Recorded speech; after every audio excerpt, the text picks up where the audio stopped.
Hola Randy, hola a todos, todas y todes, soy Roxana Miranda y hoy les traigo noticias de actualidad, noticias que no se pueden perder porque esto va a estar bombi.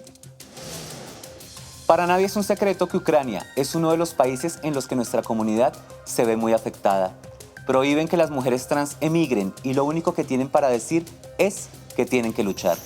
Las personas trans tienen reconocimiento legal en Ucrania, pero es un proceso bastante difícil a la hora de obtenerlo.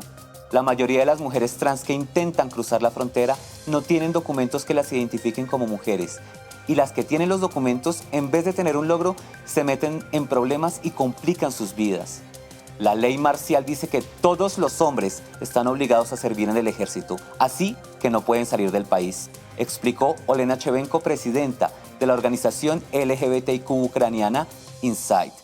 Técnicamente, y lo mismo aplica a las personas trans, incluidos los hombres trans certificados y las mujeres trans que no han cambiado sus documentos.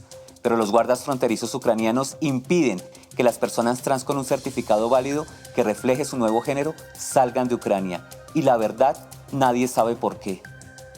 Tener que vivir una guerra que no quieres vivir, seguir luchando con tu género y con tu identidad, ¿es justo? Un caso que sucedió fue con Judith. Uno de los guardias dijo, eres un hombre, así que lárgate de aquí. Y me dijo que debería estar agradecido de que no llamaran a la policía, aunque tengo un documento legalmente válido que dice que soy mujer. Agregó que sentía que la trataban como una especie de animal, con los guardias preguntándose ¿qué eres? Judith es de Svatov y huyó a Kiev antes de que Rusia tomara su ciudad. Tan pronto como llegué a un pueblo cerca de la capital, la casa de mi abuela fue destruida por un misil. No tenía dinero y vivía en un sótano en un pueblo en las afueras de Kiev. Un día, un cohete cayó a unos 150 metros de la casa en la que vivía. Desde entonces he tenido pesadillas sobre cómo una bomba me voló las extremidades. Otro caso fue el de Alice, una mujer trans de 24 años y a su esposa no binaria, Helen. También se les prohibió salir de Ucrania. Los guardias fronterizos nos llevaron a un edificio cerca del cruce fronterizo, dijo Alice. Había 3 oficiales en la habitación. Nos dijeron que nos quitáramos las chaquetas, revisaron nuestras manos, brazos, revisaron mi cuello para ver si tenía manzana de Adán, tocaron mis pechos.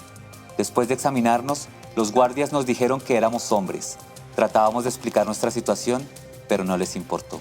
Según los informes, ha habido miles de casos más como el de Judith, Alice y Helen.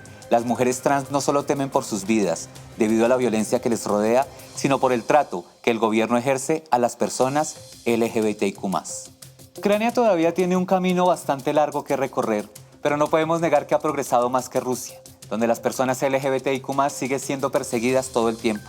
El país es famoso por su ley de propaganda gay que fue firmada por Putin en junio de 2013 y prohíbe la distribución, comercialización de cualquier contenido considerado perjudicial para los menores. También en Chechenia, una república rusa, el jefe de Estado ha pasado años supervisando una horrible purga de personas LGBTIQ+, durante la cual hombres homosexuales y personas transgénero han sido torturados y asesinados a manos de las autoridades. Estados Unidos también ha revelado que Rusia tiene una lista negra de ucranianos que planean asesinar o detener, lista que incluye personas de nuestra comunidad. Definitivamente la situación en Europa del Este es preocupante para todo el mundo, pero en especial para las personas de nuestra comunidad, quienes están siendo oprimidas por todos los bandos de este conflicto. Esperemos el panorama mejore para todos pronto. Esto fue todo por hoy. Chao, chao. Se despide con ustedes. Un beso, Roxana Miranda. Randy, seguimos contigo.